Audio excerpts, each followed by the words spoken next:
Yo, what's up guys? Today I'm back with my second battle of round 2 of the Smogon Superstars tournament versus Finchinator. Of course, this is still DPP OU. If you guys haven't seen any of my round 1 games where I'm basically put in a pool of 5 players and have to play them, there's a playlist down below. Also, my first battle of this round should be down below in the playlist as well. But in any case, this is Gen 4 OU. To refresh your memory, there's no team preview in this gen.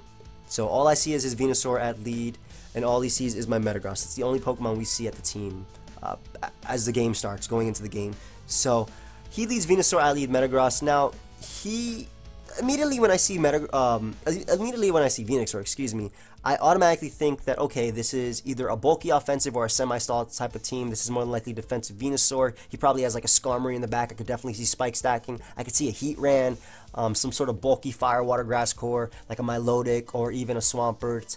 Because these Pokemon were UU back then, obviously not Heatran or Skarmory or Swampert, but like Milotic and Venusaur, doesn't mean that they were not viable or even good in DPP OU, which they very much were. So immediately when I saw Venusaur, I automatically thought, okay, this guy's going to have a really bulky team, semi-stall or some sort. But I don't really care because my Metagross is packing a Lumberry, so if he wants to Sleep Powder me, which is probably the best thing he could do to Metagross as a lead, I will be able to wake up and go for my Stealth Rock. So that's what I'm choosing to do. He does reveal the Sleep Powder right there as I am able to wake up using my Lumberry and getting up my rocks. As I'm just going to let my Metagross go to sleep one more time while trying to click Explosion right there.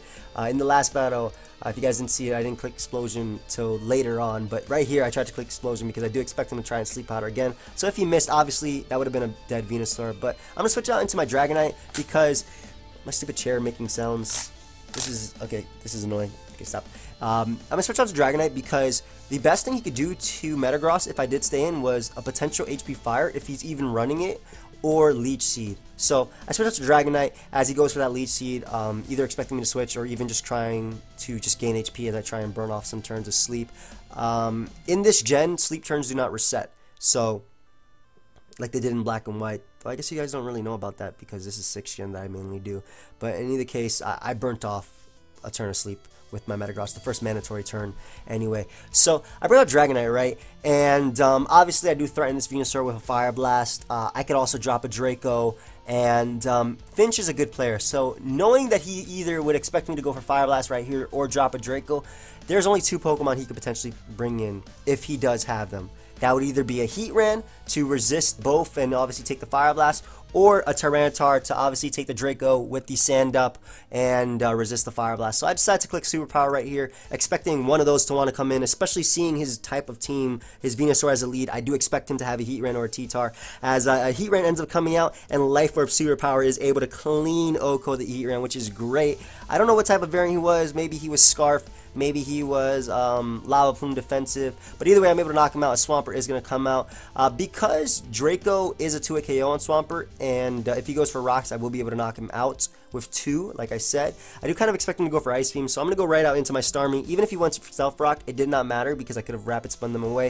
And I'm just going to fire off a Hydro Pump right here as he reveals the Clefable. Now, Clefable tend to run especially defensive in this generation, so that does not do much at all. As I am going to switch out into my Metagross because this is a chance where I can basically try and burn off some turns or even try and wake up with my Metagross. So he's going to reveal the Skarmory. Like I said, I was pretty confident that he had some sort of Spike Stacker in the back, as I am going to remain asleep. Now, going to switch out directly into my Starmie because I can either Rapid Spin away the hazards he tries to set up, or I can go right for the Hydro Pump, predicting him to want to bring out a Rotom Appliance or something right now. Now, because he did get up a hazard, I think there's 2 plays that will happen right here.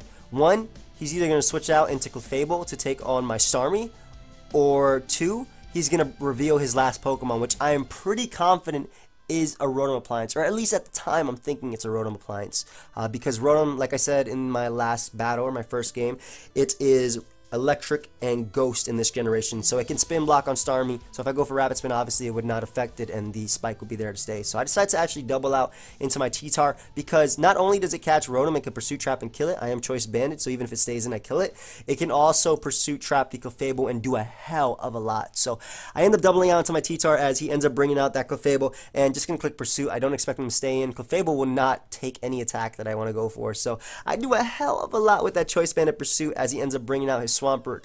And kind of expecting him to go for rocks right here. I'm going to go directly into my Starmie.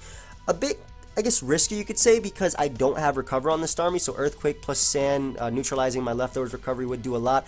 But I am going to fire off a Rapid Spin right here, as he does reveal the Rotom Appliance that I was thinking he had. So I guess I could have pulled, I guess, an aggressive double right there, back out into Tyranitar. However, he lost nothing by going for Earthquake with his Swampert as well. So he's actually going to pull another double, back out, another double, how did I say that? Another double, back on the Swampert, predicting my Tyranitar. Good play on his part. But at this point, I do have an Agility Lucario in the back, and it can potentially win. Rotom has actually already taken the Stealth Rock damage that I need to knock it out with Life Orb Crunch. All I have to do is weaken Swampert as well as weaken Venusaur just a little bit. He's later on, we do find out he is Spadef Scarm, but Special Defensive Scarm is actually very common in this generation anyway, so I was pretty confident he was. So, going to fire off a Choice Band of Crunch, as I do a clean 46%, as I am able to survive his Earthquake, and I'm just going to fire off another Choice Band of Crunch. Even if he goes up to Skarmory, I do not care. It should do a decent amount of damage. Yes, he does resist it in this generation. Steel does resist Dark, but it still does 26%. So, actually, he could very well be... no, actually, no, that should definitely be Special Defensive Scarm. He has some sort of bulk on that Scarm, but he ends up phasing me out. I didn't switch out into my Starmie because I was pretty confident he would go for Whirlwind right there, not expecting me to want to stay in locked into a resistant move. So he phases me out to my Dragonite. I can fire off a Life Orb Fire Blast. It hits everything on his team. It hits Rotom hard. It hits Skarmory. It hits Venusaur. Even if Swampert came in, I could just drop a Draco after that and knock it out. But unfortunately, his Rotom is going to come out, and it's looking like a threat to me. So going to switch out into my Tyranitar as fodder. That way I can go out into my own Rotom form. I was pretty sure that he would fire off a Thunderbolt here, seeing as how it hits everything so far.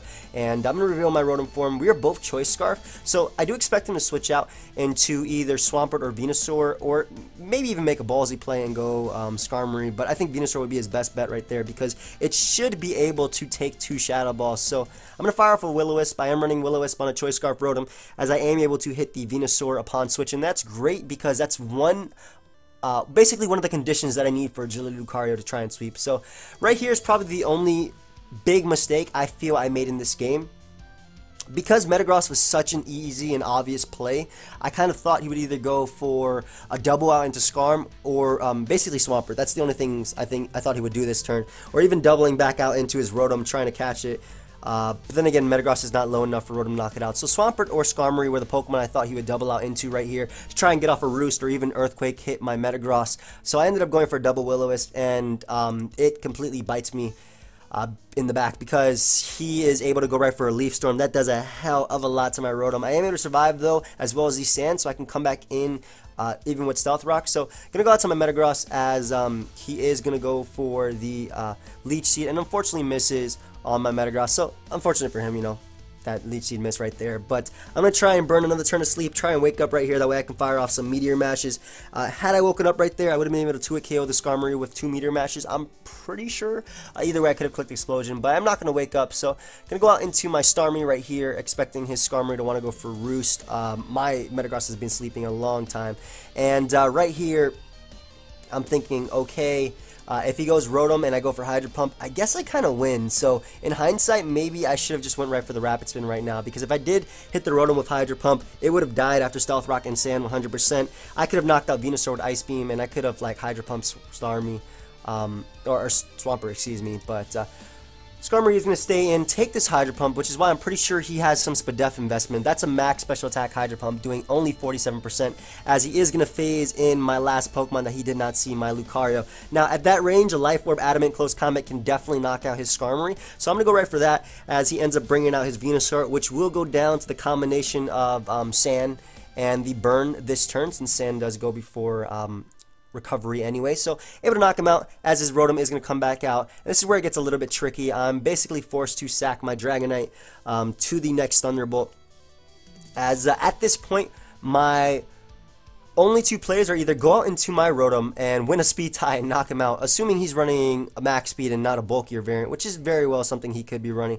or go out to my Metagross knowing that I can live his attack and then wake up and hit the Meteor Mash and knock him out with Sandstorm damage. I actually choose to go out to my Metagross. He also knows that he will that I will be able to live the Thunderbolt, so he's actually going to pull the switch out into his Skarmory, which is a good play, as I am not going to wake up one more turn. And I'm going to try and wake up again right here, so I'm just going to go right for the Meteor Mash Mash as I am able to wake up. I want to see what he would do. I want to see if he will rolling or not. I missed a Meteor Mash, which doesn't really matter too much as he is able to roost. And right here, I decided to go right for the boom. There's no point not doing that. It will do a lot to his Skarmory. He actually ends up outspeeding me. I think it was a speed tie. I'm pretty sure we both hit the same speed, unless he's running a lot of speed, which is something that Skarm could run in this generation, as I am going to bring out my Starmie. Now, at this point, let's say he goes Rotom, I 100% win if I click Hydro Pump. So we're in that same position. So expect him to actually stay in, predicting me to maybe predict his Rotom, and he tries to get the free switch into that. I actually go for Rapid Spin, as I am able to get rid of the Stealth Rock and the Spike, as he is going to go right for Brave Bird, and he's able to knock me out. Now, I'm still trying to win with my Lucario. In order to do that, I have to get rid of my other Pokemon. So I'm going to go out to Rotom Heat. And right here, Shadow Ball will not be able to knock out Skarmory. I could potentially go for Thunderbolt, but then Swampert gets to come in and just gets to click Earthquake because I'm locked in Thunderbolt, and then Swampert wins the game plus Rotom Heat. So my best play is actually going right for the Will-O-Wisp, hoping that he goes for Brave Bird, and Brave Bird, as he actually ends up going for it, Brave Bird plus Sand is able to knock me out, and now I can go out into my Lucario, I can Agility up, and unless I get a super low roll on Swampert, I win the game. So gonna go out to Lucario, gonna go right for the Agility as he stays in and goes for Brave Bird. And unfortunately, he gets a crit. So what this means is now it's a 50-50 whether I go for close combat versus Rotom or Swampert. And to explain a little bit better, basically I only have 2 Life Orb hits left. Had he not crit me, I would have had a lot more Life Orb hits, and I would have just been able to attack what's in front of me without any fear. I guess the only fear would be if I get a really low roll on Swampert, or I guess an average roll depending on it, because I think the roll on Swampert is 49 to 58% with Adamant Close Combat, and when he comes back in, he's going to be at 53%. It says 54 when he comes back in, but he was actually at 53, I believe. But that's what he told me anyway. But in any case, now it's a 50-50, because let's say I go for Crunch and he switches on to Swampert. Swampert lives Crunch, and I take one more Life Orb hit and I 100% lose, because if Swampert comes in, that Life Orb hit means that I only have one more Life Orb hit left. I can knock out Pert. He wins because he has Rotom Heat in the end. If I go for close combat and he stays in Rotom Heat, obviously he is a Ghost and Electric type. He's not Fire and Electric in this generation, guys. Just to make that clear, he's Ghost and Electric in this generation. So I hope I don't see a comment that says, "Oh, you could have just close combat the Rotom and won the game." Please don't say that. Also, I'm going to predict him, and let's say I go for close combat and he does go Swampert. Not only do I need to get the roll, actually that's it. I just need to get a decent roll on Swampert if he goes Swampert. But let's say I go for Crunch and he goes Swampert, like I said, I lose the game. So it took me a little while to think about this, and I was like, you know what? I'm going in. So I just decided to click Crunch right here, as he actually ends up staying in with his Rotom, which is great because I am down to one more Life Orb hit, and it all comes down to, does my close combat knock out his Swampert? Now, he actually told me he was at 53%, not 54%, so this is Showdown lying right here. And even though I will go down to Life Orb this turn, if I do knock him out, I win, because technically my Pokemon killed his Pokemon. Okay, they didn't kill it. It fainted it. They didn't die. No, we're not at the Pokemon Tower or anything. So I go right for the Adamant Life Orb close combat, and I am able to knock out the Swampert. As you can see, it was at 53%, and I'm able to knock it out, and I am able to get the victory. And it's not even a 1-0 victory in my favor. It's just a victory right there. I went down to Life Orb damage, but because I got the kill before I went down, I was able to win the game, and that is going to be a good game. So we are now 2-0 in round 2 of the Smogon Superstars tournament, and I hope you guys all enjoyed. Feel free, of course, to subscribe for more Pokemon. Leave a like if you didn't enjoy. If I offended you or you didn't enjoy, leaving a like, sharing it on Twitter, leaving comments that say I support you, Joey. Those are all ways to show me that you guys have been offended. So yeah, anyway, guys, I hope you all enjoyed, and later.